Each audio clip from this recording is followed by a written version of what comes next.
வணக்கம். எங்க சர்ச்சில ஒரு ஆன்டி இருக்காங்க. அவங்க கிறிஸ்டியனு, அவங்க ஹஸ்பண்ட் ஹிந்து. ஆன்டி என்ன பண்ணாங்க, ஒரு நாளைக்கு அந்த அங்கிள வந்து சர்ச்சுக்கு கூட்டு வந்துட்டாங்க.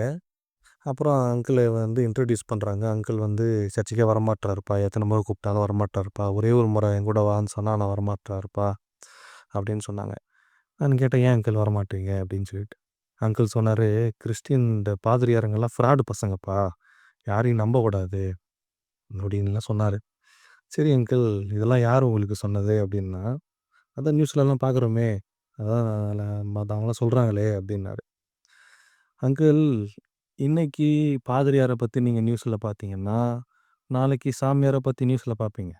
நாளைக்கு சாமியார பத்தி பார்த்தீங்கன்னா, அடுத்த நாள் ஏதோ ஒரு இமாம பத்தியோ, ஏதோ ஒரு இஸ்லாமிய தலைவர பத்தியோ பார்ப்பீங்க. எங்கெல்லாம் மனுஷன் இருக்கிறானோ, அங்கெல்லாம் தப்பு நடக்கும் அங்கிள். மனுஷன்னா தப்பு பண்ணுவான். அவன் அந்த மதத்துல இருக்கிறனால பண்ணல.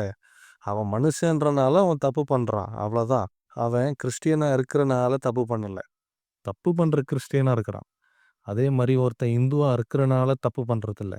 தப்பு பண்ற இந்துவா இருக்கிறான். அதே தான் எல்லா மதத்துக்கும். இத தான் நான் அங்கிள் கிட்ட சொன்னேன் அன்னைக்கு. இதுதான் வந்து நம்மளும் புரிஞ்சுக்கணும். என்னன்னா, ஒரு மதத்துல இருக்கிறவங்கள வச்சு, அந்த மதத்துல இருக்கிறவங்க எப்படி நடந்துக்கிறாங்கன்றத வச்சு, அந்த மதம் இப்படிப்பட்டது தான் அப்படின்ற முடிவுக்கு நம்ம வந்துரக்கூடாது. ஒரு மதம் எப்படிப்பட்டது அப்படின்றத நம்ம தெரிஞ்சுக்கணும்னா, அந்த மதத்த பின்பற்றுறவங்க வந்து மதத்தோட பிரதிநிதிகள் கிடையாது.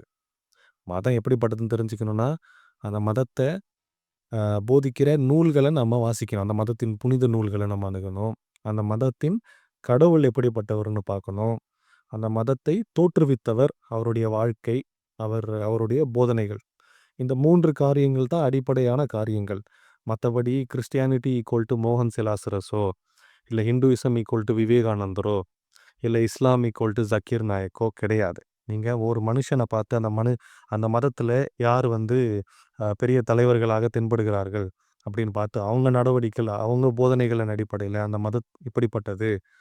அந்த மதத்தில சார்ந்தவங்க இந்த மாரி தப்பெல்லாம் வந்து தொடர்ச்சியா பண்றனால, அந்த மதம் இப்படிப்பட்டது அப்படின்ற முடிவுக்கு நம்ம வந்தோம்னா, நம்முடைய கணிப்பு தான் தவறானதா இருக்கும். நம்ம வந்து நல்லவர்களையும் தவறானவர்களாக நடத்த நேரிடும். ஏன்னா, ஃபார் எக்ஸாம்பிள் ஒரு குறிப்பிட்ட மதம் ஒரு தவறான காரியத்த போதிக்குதுன்னே வச்சுப்போமே. சரி, அது வந்து நமக்கு தவறா படுது. அந்த மதத்தில இருக்கிற ஒரு குறிப்பிட்ட காரியம் தவறா படுது. ஆனா, மனசாட்சியோடு அந்த மதத்தை பின்பற்றுகிற ஒரு நபர், அந்த மதத்தின் சரியான காரியங்களை எல்லாம் பின்பற்றுவார். இந்த தவறான காரியத்தை விட்டு விடுவார். தவறான காரியத்தை தவிர்த்து, அந்த மத்த எல்லா நல்ல காரியங்களையும் அவர் பின்பற்றுவார். ஃபார் எக்ஸாம்பிள், இப்போ இந்து மத கொள்கையையும், அது போதிக்கும் சாதிய கொள்கையையும் பிரிக்க முடியாது. இததான் அம்பேத்கர் சொன்னாரு. இந்து இந் இந் ஒருத்தன் வந்து சாதிய மறுத்துட்டு அவன் இந்துவா இருக்க முடியாதுன்னு சொன்னாரு. ஆனா, இந்திய தேசத்த எடுத்துக்கிட்டீங்கன்னா, பெரும்பாலான மக்கள், சிலர் வந்து சாதிய சொல்லி வந்து பிறர இழிவுபடுத்துறாங்க. ஆனா, பெரும்பாலான மக்கள், பெரும்பாலான இந்துக்கள் சாதியை பின்பற்றுவது கிடையாது.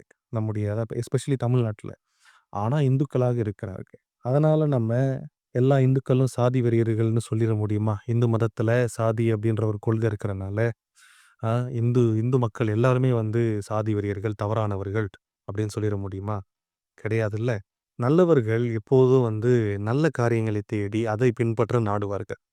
கெட்டவனுக்கு அந்த 1% அந்த மதத்தில ஒரு தவறான போதனை இருந்தா போதும். அத புடிச்சுட்டு அதையே தன்னுடைய வாழ்க்கையா ஆக்கிப்பான். ஏன் அவன் பண்றான்னா, அவன் கெட்டவன். அவன் எந்த மதத்தில இருந்தாலும் அப்படிதான் இருப்பான். அவன கொண்டு போய் கடவுள் பக்கத்தில நிக்க வச்சாலும் அவன் அப்படிதான் இருப்பான். அவனால ஒண்ணும் பண்ண முடியாது. நாம அதனால இந்த மாரியான பேட் எக்ஸாம்பிள்ஸால அந்த மதம் இப்படிப்பட்டது, இந்த மதம் அப்படிப்பட்டது அப்படின்னு முத்திரை குத்த வேண்டாம். நல்ல மனிதர்கள் எல்லா மதத்திலும் இருக்கிறார்கள். அதனால மத்த மதத்தில இருக்கிறவங்கள நாம் பகைத்துக் கொள்ளவோ, பழித்துக் கொள்ளவோ வேண்டாம். மற்ற மதங்கள் நம் மதத்துக்கு கருத்தியல் எதிரியாக இருக்கலாம். இப்போ கிறிஸ்தவம் மற்ற எல்லா மதங்களுக்கும் ஒரு கருத்தியல் எதிரி.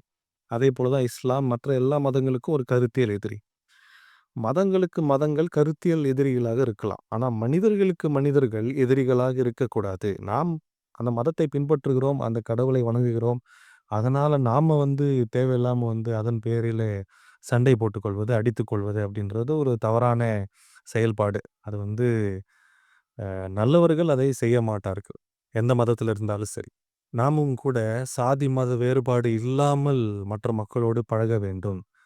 நாம உண்மையிலேயே இந்திய தேசத்தில பிறந்ததுக்கு ரொம்ப பெருமைப்படணும். ஏன்னா இந்த இந்த தேசத்துல தான் ஒருத்தனுக்கு கிறிஸ்டியன் ஃப்ரெண்ட்ஸும் இருக்கலாம். ஒருத்தனுக்கு முஸ்லீம் ஃப்ரெண்ட்ஸும் இருக்கலாம்.